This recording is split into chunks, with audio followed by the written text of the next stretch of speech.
Asifam, ay ngasi vlog channel hawragan khalle do ngasi sina ahan bo oidoine do ngasi vlog tawba hawrani ado ay hajik se ngasi je ay arsi mukbang gi video ma namga daba leiba ko adudo namba chattoine ba adi namba do imanabi gi yum da imanabi na ngasi je Tibetan gi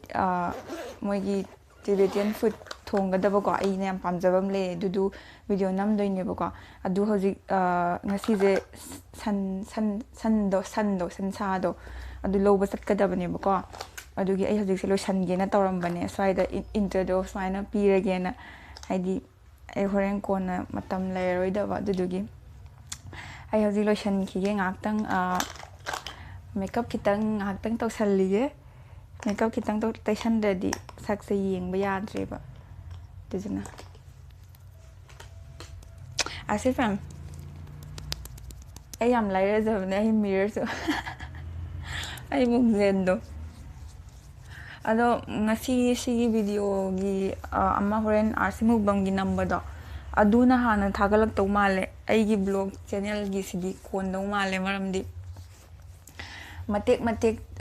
tawdoine ba sidi aidi camera leitremni na phone dagi tawbanina aduduna horen kamai tawdoino khangde ado ai dum ai best level dum try tawrage Asifam ai khra mammi ko ai lighting nong ding khra di dum watlani adudi ai Asifam ai loisan khige amta hana tuduga horemo thengnarasi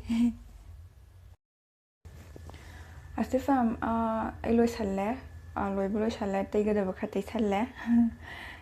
yamdi yamdabida kha yeng yanaba hojik chatpagi ready leire adudi chatlasi ai tawrije chumro ai kain tawdoino khangre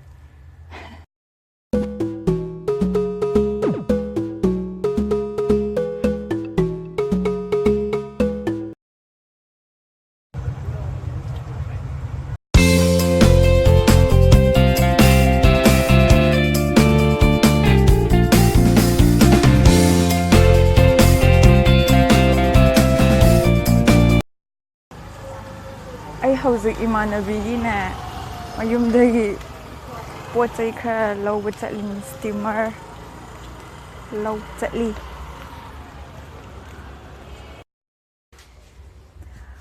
Asifam ai hojik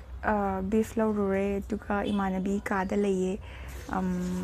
ma kainom kan semi kainom tawri ado mafam thong mafam de topam ne ba ko imanabi amagi adu mafam chattoine adubudi yodre mangai hojik ai imanabi na tawrise manane hojik koin chattoiba imanabi amagi ka do adudu mai pressure cooker leiteba adudugi huisa pressure cooker magi sta sansa do phuto edana aduduga stagi tiffin gumam da hapaga ko chattoiba adudi ala thum da laina pressure cooker dum puna jenestagi adugi makanna phutli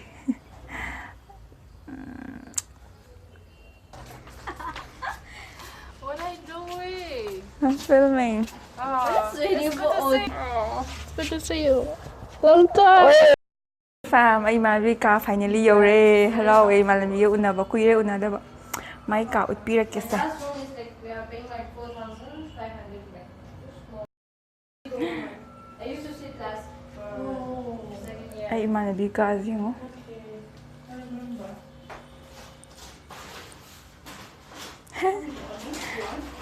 Cause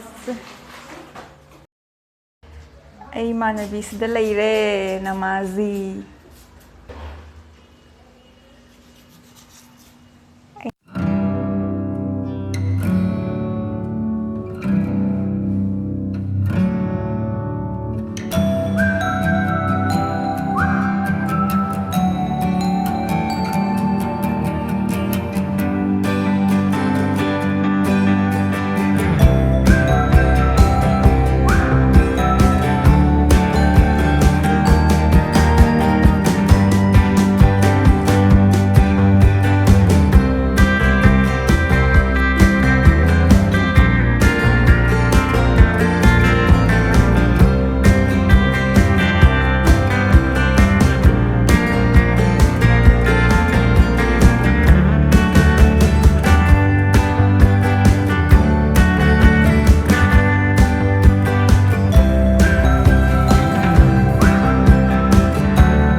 ꯌꯧꯔꯛꯄ ꯌꯧꯔꯒ ꯍꯜꯂꯛꯑꯒ ꯉꯥꯛꯇꯪ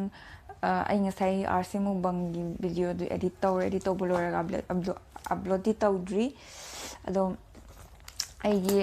order ꯑꯃ ꯑꯩꯅ ꯇꯧꯈꯤꯕꯀꯣ ꯑꯗꯨꯒꯤ orderꯗꯣ ꯉꯁꯤ ꯍꯧꯖꯤꯛ ꯌꯧꯔꯛꯄ ꯑꯗꯣ ꯑꯩ RC ꯐꯦꯝꯒ ꯄꯨꯟꯅ ꯍꯥꯡꯗꯣꯛꯃꯤꯟꯅꯖꯦꯅ ꯇꯧꯅꯤꯗ ꯑꯗꯩ ꯉꯥꯛꯇꯪ ꯁꯤ ꯍꯥꯡꯗꯣꯛꯑꯅꯤ ꯁꯤ ꯍꯥꯡꯗꯣꯛꯄ ꯂꯣꯏꯔꯒ ꯑꯩ upload ꯇꯧꯔꯅꯤ ꯚꯤꯗꯤꯑꯣꯗꯣ ꯑꯩꯅ ꯁ꯭ꯀꯤꯟ ꯀꯦꯌꯔꯒꯤꯀꯣ ꯈꯔ ꯑꯩꯒꯤ ꯂꯣꯏ ꯂꯣꯏꯁꯜꯂꯛꯑꯕ ꯍꯥꯏꯇꯥꯔꯦ ꯂꯩꯔꯛꯇ꯭ꯔꯕ ꯑꯗꯨꯒꯤ order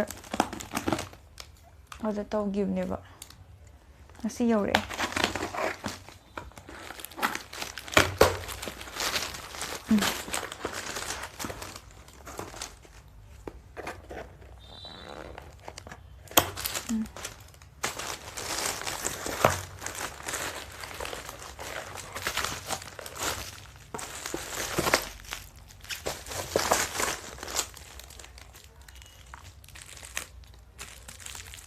ꯄꯨꯂꯞ ꯁꯨꯅ ꯄꯤꯔꯛꯄ ꯃꯥꯜꯂꯦ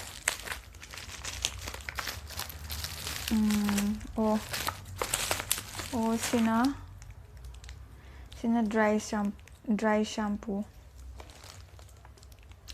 ꯎꯕ꯭ꯔꯥ ꯑꯩ ꯁꯝꯁꯦ ꯑꯃꯨꯛ ꯑꯩ ꯁꯝ ꯇꯣꯏꯅ ꯏꯔꯨꯖꯗꯦꯕꯀꯣ ꯆꯣꯠꯇꯦꯕ ꯑꯗꯨꯗꯨꯒꯤ ꯀꯩꯅꯣ ꯇꯧꯗꯅꯕ ꯃꯣꯜꯂꯀꯥꯟꯗ ꯑꯁꯤ ꯗ꯭ꯔꯥꯏ ꯁꯥꯝꯄꯨ ꯑꯣꯏꯔꯗꯤ ꯅꯨꯡꯉꯥꯏꯔꯦꯅ ꯁꯤꯅ ꯒ꯭ꯔꯤꯟ ꯇꯤ ꯑꯣꯏꯜ ꯁꯤꯁꯦ ꯑꯩ ꯄꯤꯝꯄꯜꯁ ꯃꯌꯥꯝ ꯊꯣꯛꯏꯅ ꯑꯗꯨ ꯒ꯭ꯔꯤꯟ ꯇꯤꯁꯦ ꯐꯩ ꯑꯗꯨꯗꯨꯒꯤ ꯑꯃ ꯂꯧꯕꯅꯦ ꯑꯗꯣ ꯑꯗꯒꯤ ꯃꯊꯪꯁꯤꯅ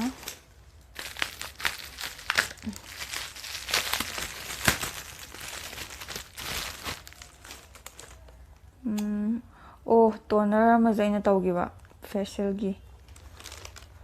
ꯃꯤꯟꯁ ꯒꯨꯗ ꯚꯥꯏബ്ꯁꯅꯦ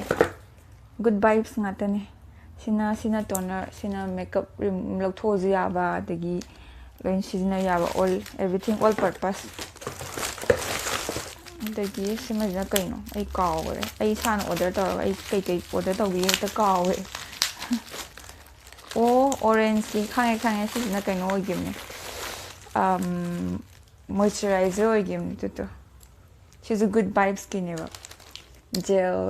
ꯒꯨꯗ ꯚꯥꯏബ്ꯁꯀꯤ ꯖꯦꯜ ꯃꯣꯏꯆꯔꯥꯏꯖꯔ ꯀꯩꯅꯣ ꯇꯧꯕꯒꯤ ꯃꯥꯏ ꯃꯣꯏꯆꯔꯥꯏꯖꯔ ꯑꯃ ꯇꯧꯕꯒꯤ ꯁꯤꯡꯈꯩꯁꯤꯅꯤ ꯄꯨꯂꯞ ꯂꯥꯛꯑꯦ ꯍꯔꯥꯎꯔꯦ ꯑꯩ ꯄꯣꯠ ꯂꯩꯇ꯭ꯔꯕꯅꯤ ꯂꯣꯏꯔꯕꯅꯤ ꯂꯣꯏꯅꯃꯛ ꯂꯥꯛꯑꯦ ꯑꯗꯣ RC ꯐꯦꯝ ꯑꯩ ꯚ꯭ꯂꯣꯒꯁꯦ ꯁꯤꯗ ꯂꯣꯏꯁꯜꯂꯒꯦ ꯚ꯭ꯂꯣꯒꯀꯤ ꯆꯦꯅꯦꯜꯁꯦ ꯉꯁꯤ ꯚꯤꯗꯤꯑꯣꯁꯦ ꯉꯁꯤ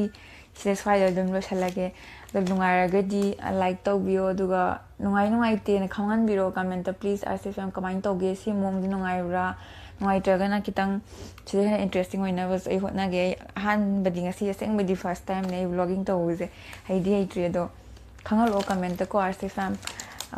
ꯑꯗꯨꯗꯤ ꯀꯥꯏꯅꯔꯁꯦ RC ꯐꯦꯝ ꯃꯊꯪꯗ ꯑꯃꯨꯛ ꯊꯦꯡꯅꯔꯁꯤ ꯅꯨꯡꯉꯥꯏꯅ ꯂꯩꯌꯨ